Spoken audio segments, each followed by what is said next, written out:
Hey, David, how's it going? Hey, good. Thanks. How you doing, man?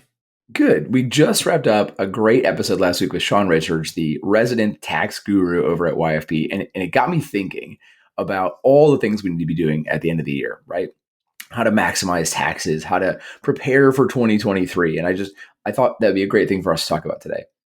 Yeah, there's definitely a lot of great content there that we dove into last week when it comes to bonus depreciation and documentation and all those things that kind of become those December considerations to maximize 2022 taxes. And taxes are one of those key considerations that make end of year business decisions really real. Yeah. And that doesn't mean that tax is the only thing we think about, but business decisions, just like clinical decisions, are rooted in different areas. They have different perspectives. So just like being a pharmacist, when we're making a medication recommendation, we're not doing it just based on if there's a generic or if it's renally eliminated, right? One of those factors alone doesn't help us. It's all those pieces, lots of factors that we need to be thorough and evaluating everything. Yeah, so some of those key real estate investing business decisions, as those come into play, we are thinking about taxes and tax planning, but certainly also thinking about the complexities that guide buy and sell decisions for properties, or how to maximize value and minimize expenses when it comes to those other costs associated with real estate investing, because those costs come into play as well. Yeah, for sure. And since we're in the Thanksgiving and Black Friday and Cyber Monday and all the day shopping season right now, we thought it'd be a great opportunity to talk about and discuss more stocking up for upcoming purchases, especially with the deals and discounts that are flying right now. Yeah, and as we preface often, this isn't specific tax investing advice. We wanted to bring up some general concepts. So please talk with your team to make sure that you're maximizing your own personal circumstances when it comes to properties that you may have sort of in progress right now, or if you're doing tenant turns or those kind of things. There's, again, a lot of complexity, but hopefully with some of this brainstorming and some of these general topics, we can get the juices flowing there. So there's three major categories that we wanted to talk through today. One was stocking up on materials. The second is making end of year property upgrades. And three is then those buy or sell decisions, whether those would fall to the end of 2022 or pushing into 2023. Yeah, and jumping kind of right in, the materials is kind of top of my mind, right? Especially with the sales that are going on. Even though I don't have a current project I'm working on, I know there's some things I'm bound to use the next project. And so it's making me think about, man, should I buy some of that stuff right now while it's on sale? Like smoke detectors or like fire extinguishers. We go through those on every single property we do. It's really important to make sure those properties are safe. And so if I know I'm going to be buying those the next time I buy a property, maybe it's worth it to pick up a couple in bulk instead of, buying them individually down the road. It's just something that we're always trying to look at and plan for. Yeah, I think that it may not be as clear when a lot of people are looking at some of these sale ads that there are also these buy in bulk kind of options that exist where, buy four or buy six or buy Hmm. 10, like, and then there's another 10% off or something. So if you are looking at those kind of things, in particular things like smoke detectors, oftentimes the code is not just to put one in a house. So sometimes you need more. I know Hmm. another thing that we do this time of year is well, and big picture, when we're doing a renovation on a property, we oftentimes will replace a kitchen or a bathroom faucet proactively because it's so much cheaper to do that when you've already got someone in the house that's a professional that can take care of that task versus a night or weekend call Hmm. when someone's got to then just run to the hardware store and pick up whatever's there, whether it's on sale or not. And so it can be much more expensive to replace those things on the fly. So we tend to buy faucets and fixtures on big sale days like this because we can store them pretty easily, right? They don't take up a lot of space, and we know that we're going to use them throughout the year. So particularly if you have a renovation coming up, that can be a time to think through how many faucets, how many light fixtures, those kind of things, and getting that now.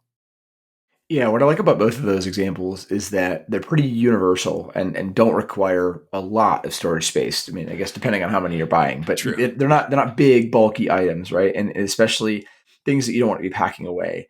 So David, as you flip through these ads, like are there other things that someone might be thinking about? What are a few items that are, maybe less useful to buy or more useful to buy?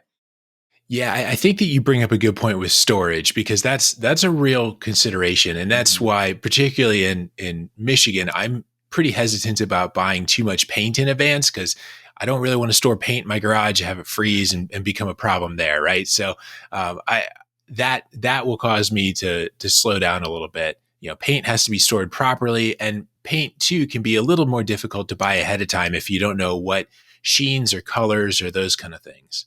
I heard a tip recently about taking a light switch cover off, like right at the entryway, and using a Sharpie marker and writing on the back of the light switch cover what paint Mm-hmm. color you use in that house, on the walls, the trim, the ceiling, what brand you're using, what sheen you're using, and then having it there, because those records, yeah, I'm sure a pharmacist is thinking, well, I could put together a spreadsheet, and that's probably better, right? But it is nice to have those there so that if a contractor is going through and they need to know, oh, what is it to touch up that one wall, they can just pull out a screwdriver, take the cover off, read the information, put it back, and then go and get what they need. So, some of those things like paint, I feel like may not be the best thing to buy in advance and store in large quantities. Yeah, that's a good one. And if you're like me, I'm not even buying all that paint myself, right? I mean, do you find that some of your painters are buying it, or you're buying it for them? I mean, how does that usually work for the flips and the properties that you're rehabbing? Yeah, we've had different painters that we've worked with throughout time that go in different directions with that. Some of them really like a specific product from a specific store. We had Hmm. painters that we worked with in one market that really loved Sherwin-Williams paint, and they loved to go get it. And that was, they just wanted to manage that process. And we have other painters that they just love it if they can show up and all of the tape and all the paint and all the everything has already been delivered and sitting there, and they can just start, spraying or rolling or whatever they need to do. So different contractors may have different rules that way. And you may also want to have that conversation with your painter too, because some painters will mark up the paint if they provide it. Hmm. And so if you provide it, that may save some money as well. And you got to think about leftover paint too. I know that every time I've done a house, we've got stuff just sitting around afterward that, and it's nice if you can get that to the kind of the right amount rather than having these huge 5 gallon buckets sitting around that are a bunch of extra paint. Yeah, absolutely. And that's one tip that I've heard too for rental properties is to just use the same color at every property so that you could Mm. buy 5 gallon buckets and just take the leftover to the next house and then, store only a few gallons that way, but it's always the leftover to go to the next place. And then if you need just a little bit for touch up, you can always find a gallon of that same brand, that same sheen, that same color, and you can do a little bit of touch up here and there too if you need. One of the things I was thinking about too is some of the just bigger ticket items that I almost guarantee I'm going to have on every house, right? And so vinyl plank flooring came to mind. We replace a lot of flooring. Is that something that I've stocked up on that before, but it can because it's pricey, right? And you can usually find a good sale on it. But you did mention storage, and that stuff is heavy as all get out, and it takes up a lot of storage space. It's kind of a pain. Yeah, yeah. We really messed up timing on an order one time, and we had to take delivery on like 60 boxes of flooring, which was 3 pallets, and we had to put it in our garage. And then that ended up, A, I couldn't park my car in a garage for a while because we had that much flooring, and then B, that ended up with multiple trips because I don't have some big like 3,500 pickup truck, right? Like I can't move 3 pallets of flooring all at once. That ended up being a lot of hauling and a lot of moving to get that taken care of. So yeah, storage and transport and all those kind of things that can be a lot of work too if you're looking at larger, heavier items and trying to store that. I'm probably crazy, but the last time I moved flooring into a house, first of all, it took like an hour because I had bajillion boxes. But I had to space them out. I don't know if I had to, but I did. I spaced them out like around the house because I was afraid if I stacked them all up in like the dining room, I was going to come back and there was going to be a huge hole in the floor where the flooring all fell through. Like they're so heavy and they take up such a dense amount of space. I'm always worried about that. Yeah, they are huge, and I'm sure that your flooring installer liked that because they didn't have to go pick them up from a pile and go move them all over the house. One thing is putting them all over is probably nice for the installer, but yeah, that is heavy work to move all that around, no doubt. Yeah, and so I guess it's probably a good rule of thumb that only get things you're going to use, like duh, but or something that's going to work in just about every property, and something that's pretty easy to store, like we talked about the smoke detectors, the faucets you mentioned, the light fixtures, smaller things like that. Yeah, and I think that makes sense for some of those smaller things that you can store and pack away and save a few $100 by buying in bulk and buying in advance. I think that can make sense. One of the potentially larger savings too can be on some more significant upgrades for a property. Mm. So I know as you've been looking through sale ads and things like that, what's on your mind right now? Yeah, I just saw a guy posting in one of the Facebook groups that I'm in about the deal they just got at Home Depot, I think it was, on appliances. They bought stoves and furnace, not a furnace, excuse me, a stove, a dishwasher, all the like major kitchen Hmm. appliances at something like 60% or 50% off. It was a pretty impressive sale. And again, so I think about that too. I know I'm gonna have to buy appliances, but how good of a deal can I get now versus waiting and not having to store those things? Yeah, those are definitely things that can be problematic to store. But I am seeing this season, and different years will have different ways that the sales work out. But I am seeing some buy in bulk kind of things too. That the more Oh, appliances you buy, the greater the discount can be at some different stores. So, it could definitely make sense to order appliances if you are thinking about upgrades in a property. If you have a property that has a really old refrigerator, really old stove, this may be a good time. I know that for the past, uh, you know several months it's been, and it's getting better now, but we had a stretch there where it was really hard to find appliances, and so we weren't doing as many updates. We were thinking, well, if that will last a little bit longer, let's have that last a little bit longer, because it's just hard to find things. But as appliances are coming back in stock and the supply chain is improving, and as now there are some better sales going on, this could be a time to think back and say, well, that house has a really old refrigerator. That might be the time to think about that replacement right now. and a lot of times you can push out those deliveries if you need to too, right? So I've done this before where I buy from a major box retailer and push the delivery back by a couple weeks, and then push it back by another couple weeks, and they don't seem to mind at all. And so it's not perfectly lining up with your project, but you want to buy three new refrigerators to replace two that you have and one that's coming up. You can delay those deliveries pretty easily if you're buying through one of the major box retailers. Yeah, and that's a great conversation to have with the folks there, because Hmm. we had that where I didn't necessarily think about pushing those deliveries back. We ended up taking a delivery earlier in a project than I had anticipated, and so we had this new refrigerator sitting right in the middle of this new house where everyone's running around doing all the things that they're doing to renovate the house. And I go there one night just to check in on the place, and there's a big ding in the front of the freezer door, Mm. and so that kind of stuff happens when you stagger the deliveries, not the best way. So that was a lesson for me to make sure that the timing of those deliveries really can matter. And so, if you are thinking about doing those replacements, oftentimes appliances coming in at the very last second, that can be a good timing for all of that. It's a great tip, and one that I often miss because I'm always like, oh, I gotta get the appliances in here so it looks good. Like I'm all about the finished look and not the full plan. So that's a really good tip. David, as I dig through some of the sales ads, the other thing I'm seeing a lot of, just in some of the big box retailers, is the bathroom vanities, light fixtures, things that are priced really well. But if you're not planning renovation, it's a little bit difficult. I can't store those things like we talked about. I don't know exactly what's going to fit in a particular space necessarily, or how many I'm going to need. Um, you know, that's the only thing I'm seeing that I think I'm struggling with a little bit on some of those items. Yeah, and we've done that before, where we've tried to take a vanity or two and store it when we find something really good. Like, I'm just a sucker for a deal, and I walk like kind of by the exit of some of these stores some days, and there's the clearance section, and it's like, that's a crazy price. I'll bet I can fit that in the family minivan, and I try stuff like that, and I don't know that that's really been a huge win, because inevitably I'll buy a 36-inch vanity and the bathroom will only fit a 30-inch vanity or something like Right, that. So exactly. without having the tape measure and having all those plans set, um, I don't know if that's always a huge win. So yeah, lots to think about when you're getting those things that are very specifically sized for a property versus something that's really universal, like a faucet, a light fixture, smoke detector, something like that. Yeah, great tips. So let's move on then to our next question or key consideration here, talking about end of year property purchases and sales.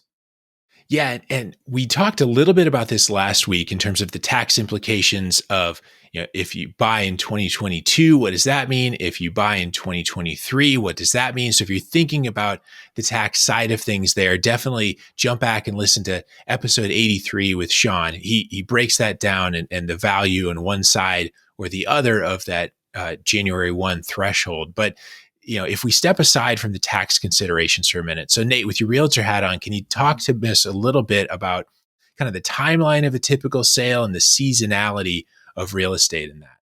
Yeah, so right about now, right about when this podcast goes live, is probably the break point for like listing a property, right? So if I had a property that's going to sell, even if it's best case scenario, and I list it on Thursday or Friday, it gets offers by Sunday, and we're under contract and rolling by Monday, it's still going to be probably a 35 to 40 day close unless that person is buying in cash. And so you're really just you're running out of time before the end of the year if you're looking to sell a property. Similarly, if you're looking to purchase, same exact timeline issues, right? Even if you find a place tomorrow, you're up against the wall basically trying to get your lender to finish it on time. Now, again, if you're purchasing in cash, title can probably get that done in 2 weeks, right? Maybe even less. So there's still a little time for that, but for the most part, those property purchases, property sales, we're kind of looking at 2023 at this point moving forward. Yeah, and I would imagine too that I've heard in years past in more of a typical market condition that there is definitely some seasonality too, as far as Oh yeah. seasonality of the market where things are really flying and seasonality of the market where things are just slowing down a little bit. And I would imagine that this stretch kind of between Thanksgiving and New Year's is one of the slower seasons for transaction volume and pace of transactions and things like that.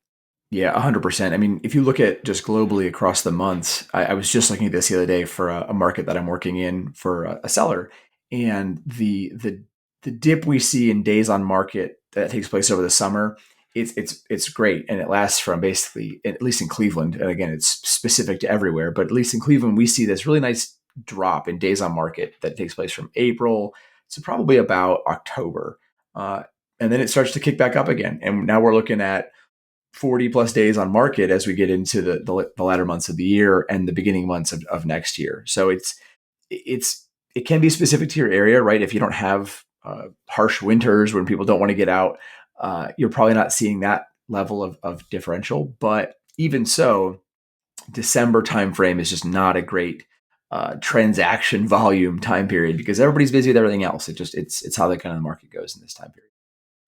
Yeah. So the whole walking through the timeline of if you go live on the market on a Thursday, having offers on Sunday or Monday, that may make sense in the summer timeline, but Mhm. maybe a little less possible here, unless you're probably really aggressive with price or something else like that, right? Yeah, that'd be one way to do it, right? Just be very aggressive on price so that you can be at the top of everybody's, to-do list. But just in general, I mean, with the way that rates have been changing, with the market being what it is in terms of not a ton of listings still available, but even when there are some, they're not. Again, people are still trying to price them like it's the middle of 2022 instead of Mhm. the end, and so we're just seeing that whole thing kind of slow down. Yeah. So in this kind of odd season, would you, and I know it's all going to be local market dependent, but if you're listing a house, are you thinking about trying to get it on the market in December, or are you thinking about waiting until January? Is there any kind of strategy there with the holiday season right now? It's a good question, and I've done houses before where we try to time that out. And what I'll typically do if we know that we want to try to get it in before January, right? If the seller's like, "Look, I'm ready to list. What's the best time to do that?" Typically, I like to do something between Thanksgiving and Christmas if I can. That's kind of a decent time period, but you've got to be right at the beginning of that window, and you've got to be prepping your seller. Or at least I usually will prep my seller. Look, if this doesn't get an offer by December 20th, we're basically going to have like 2 weeks off, right? Where it's just, there's not going to be much activity, and you have to be ready for that and just kind of prep people for that. So there's a argument to be made. Let's just wait until January. We can figure everything out on the back end. But if someone wants to list their property right away, there's a way to do it. You just have to be, intentional about how you're approaching that strategy. Yeah. So that, compared to what we were seeing in terms of summer pace of crazy offers and super fast transactions, that's a lot slower. Is there then advantage for buyers that is this a good time of year to be out there shopping as a buyer? If you're looking for a rental property, could this be a time when there's less competition or not as aggressive of a timeline? You have more time to chew on those ideas and decisions? Yeah, 100%. I mean, this is a great time to use the exact same information that sellers are struggling with as a buyer to take advantage, right? So if you know that this is a slow time period, if you know someone's listing a property at the beginning of, yeah, right after Thanksgiving or the beginning of December, and it's getting closer and closer to Christmas, and they're not getting any offers, that's a great time to jump in. Kristen and I actually bought a property last year. We offered on Christmas Eve, the morning of Christmas Eve, we had been thinking about this property and going back and forth with the agent a little bit, and our offer got accepted and signed on December 24th. So it's a great time to come in as a buyer and try to find a deal.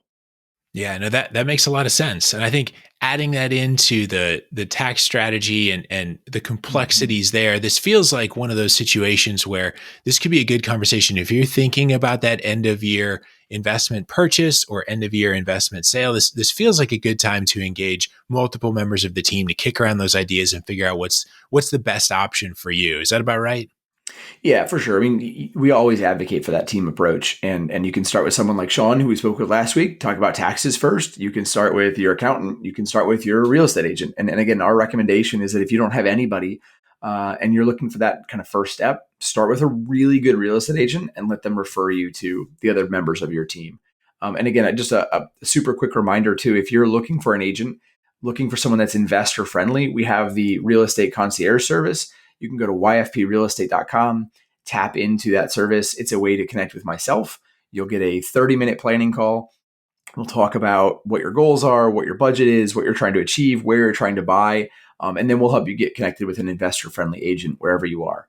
So totally free service. Highly recommend that as a great way to get started with that team approach. But if you don't need an agent or you've got someone else on the team, start with them. Start with the person that you know. It's a great way to kind of take the first baby step. Yeah, and I think one of the things that we often say is that initial hub team can then help with other referrals to, like we talked about painters and flooring installers and all those other people that you need oftentimes to get a property from that condition at purchase to being a good investment property. So I like it. Lots of things to consider and strategize then as we come to the end of 2022. But juggling the sale and purchase thoughts, the Black Friday, Cyber Monday sales, all those kind of things. Hopefully this conversation can get that brainstorming moving for ending 2022 on a really strong note. Yeah, and if you guys have questions or thoughts or strategies you're employing here at the end of the year, please jump on the YFP Real Estate Investing Facebook group. Tell us about it. We'd love to hear more, or shoot David and I an email. We just had a couple of emails last week come in from some listeners, and we really appreciated that. We're going to plan a show around some of those ideas. So send us an email. You can connect with us at yfprealestate.com or again on the YFP Real Estate Investing Facebook group. So thank you guys for listening. Have a great rest of the week.